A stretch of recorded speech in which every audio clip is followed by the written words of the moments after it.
Oke, untuk kali ini kita beralih dulu dari saham ke reksadana. Oke, jadi bagi teman-teman yang di sini pingin bing ataupun bingung memilih reksadana mana yang pas untuk kita, apalagi kita trading saham atau investasi di saham, ataupun yang belum investasi di saham atau trading saham, bisa mencoba memilih 4 reksadana pilihan ini.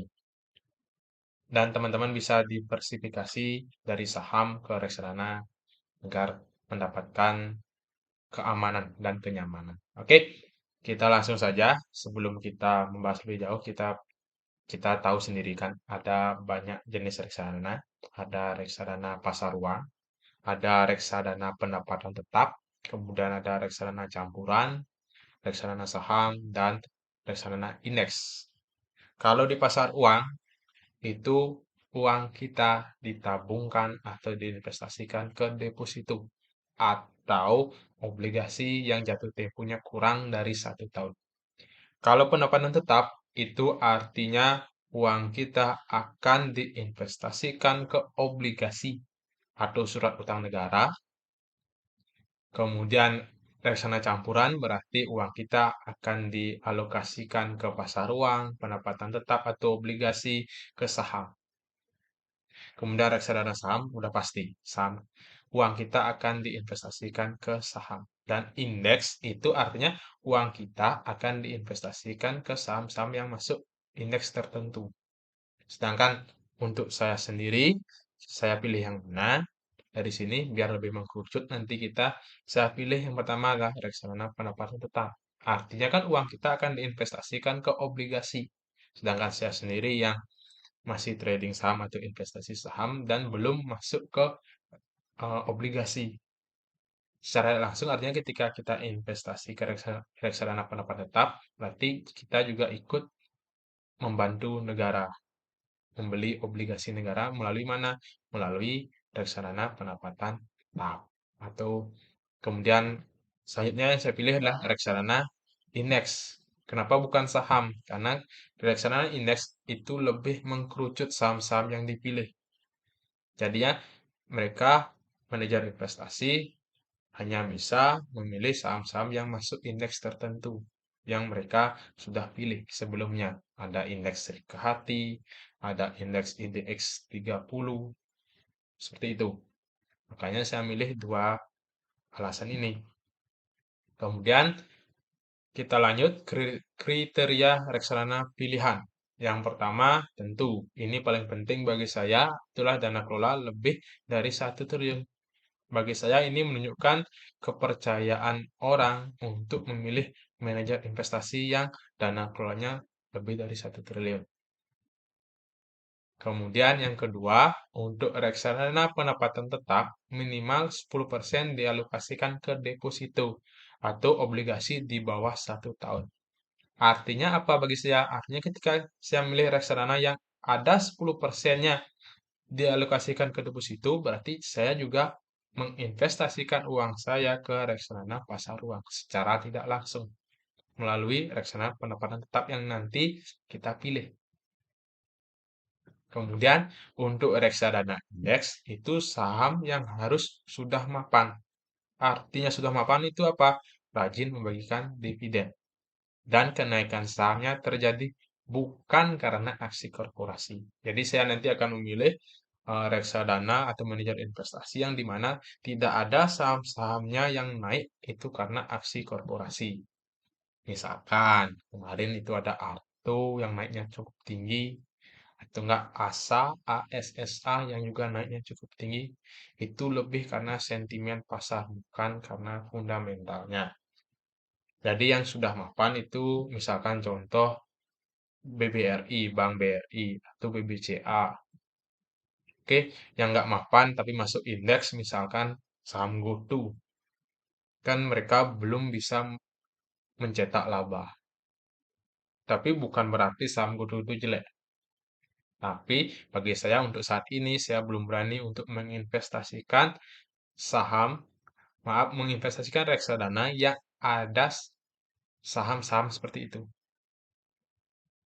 Ya, sehingga akhirnya saya ketemu 4. reksadana yang cocok menurut saya pribadi.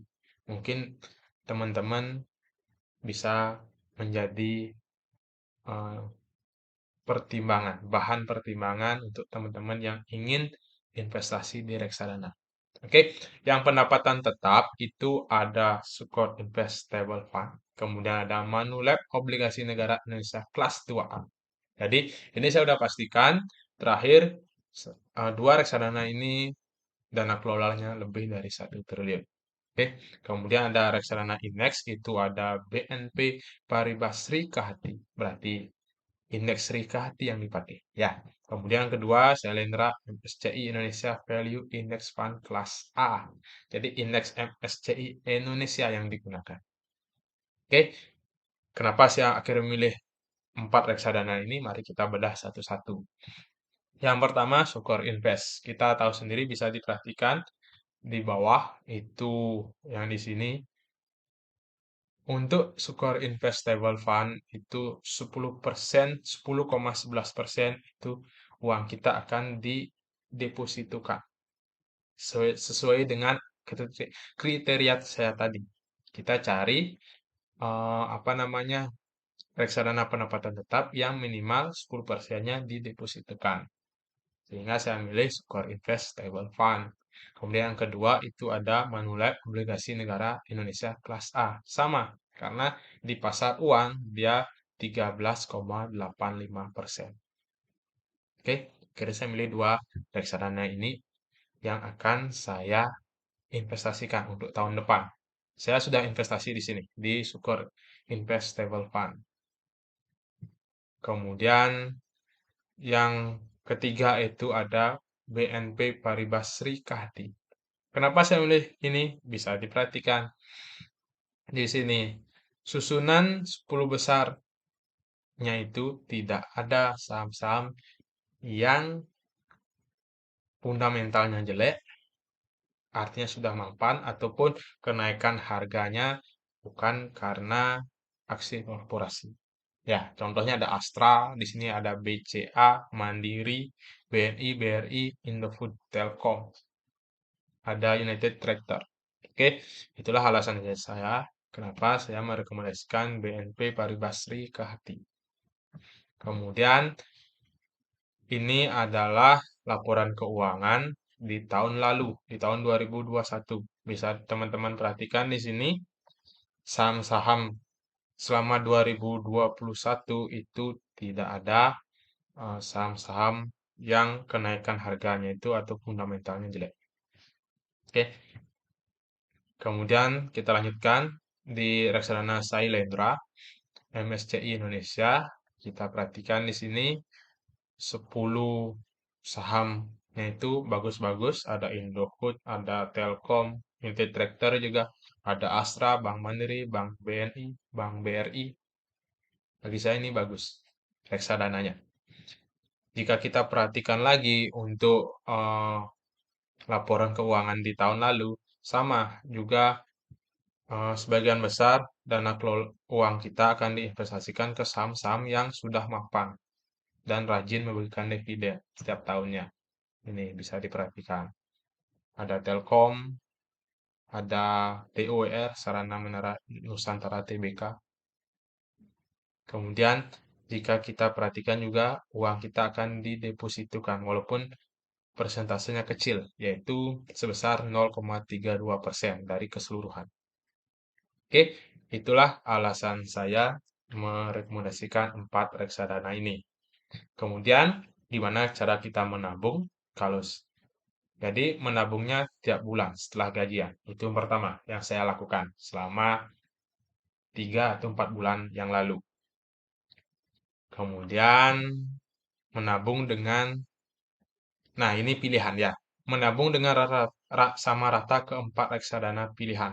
Jadi teman-teman bisa dari 4 itu dengan sama rata. Misalkan teman-teman bisa menyisihkan uang 500, berarti kita investasikan 125 ke masing-masing reksadana yang tadi.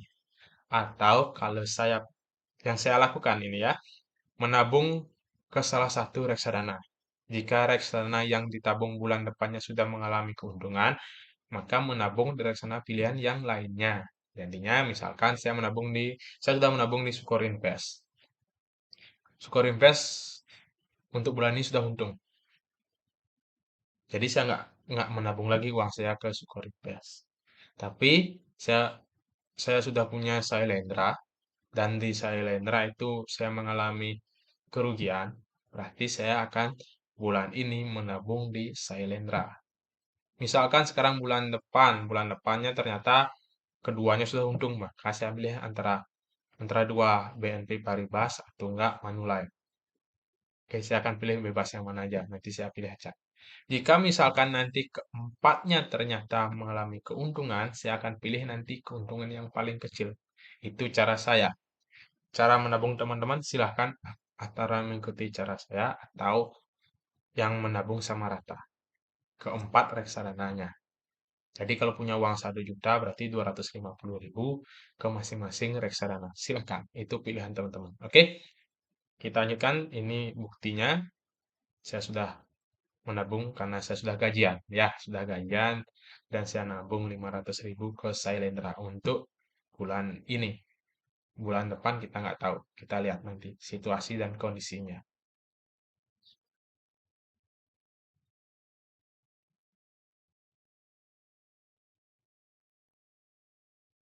Oke, jadi itu ya.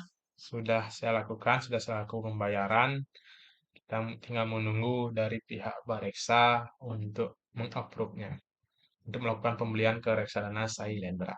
Oke, saya disclaimer dulu, saya bukan pegawai Bareksa atau pegawai dari empat reksadana ini. Saya hanya seorang pegawai biasa, ya, pegawai biasa yang coba untuk saling berbagi. Saya juga bukan ahlinya, jadi saya di sini cuma ingin berbagi buat teman-teman, siapa tahu bermanfaat dan kita sama-sama bertumbuh. Makanya ini channel saya punya keinginan untuk siapapun yang menonton ini, semoga di tahun depan di selanjutnya itu kita sama-sama bertumbuh, sama-sama bisa menghasilkan dari pasar modal. Oke, akhir kata, reksadana itu mengandung risiko dan seluruhnya menjadi tanggung jawab pribadi. Kami di sini memberikan sebuah pandangan yang tidak wajib untuk diikuti. Akhir kata, terima kasih sudah menonton sampai akhir. Yang belum subscribe, silakan di-subscribe. Kalau mungkin ada pertanyaan bisa langsung tulis di kolom komentar. Dan jika bermanfaat menurut teman-teman, silakan di-share ke teman-temannya. Oke, sekian kata. Terima kasih banyak. Sampai berjumpa di video selanjutnya.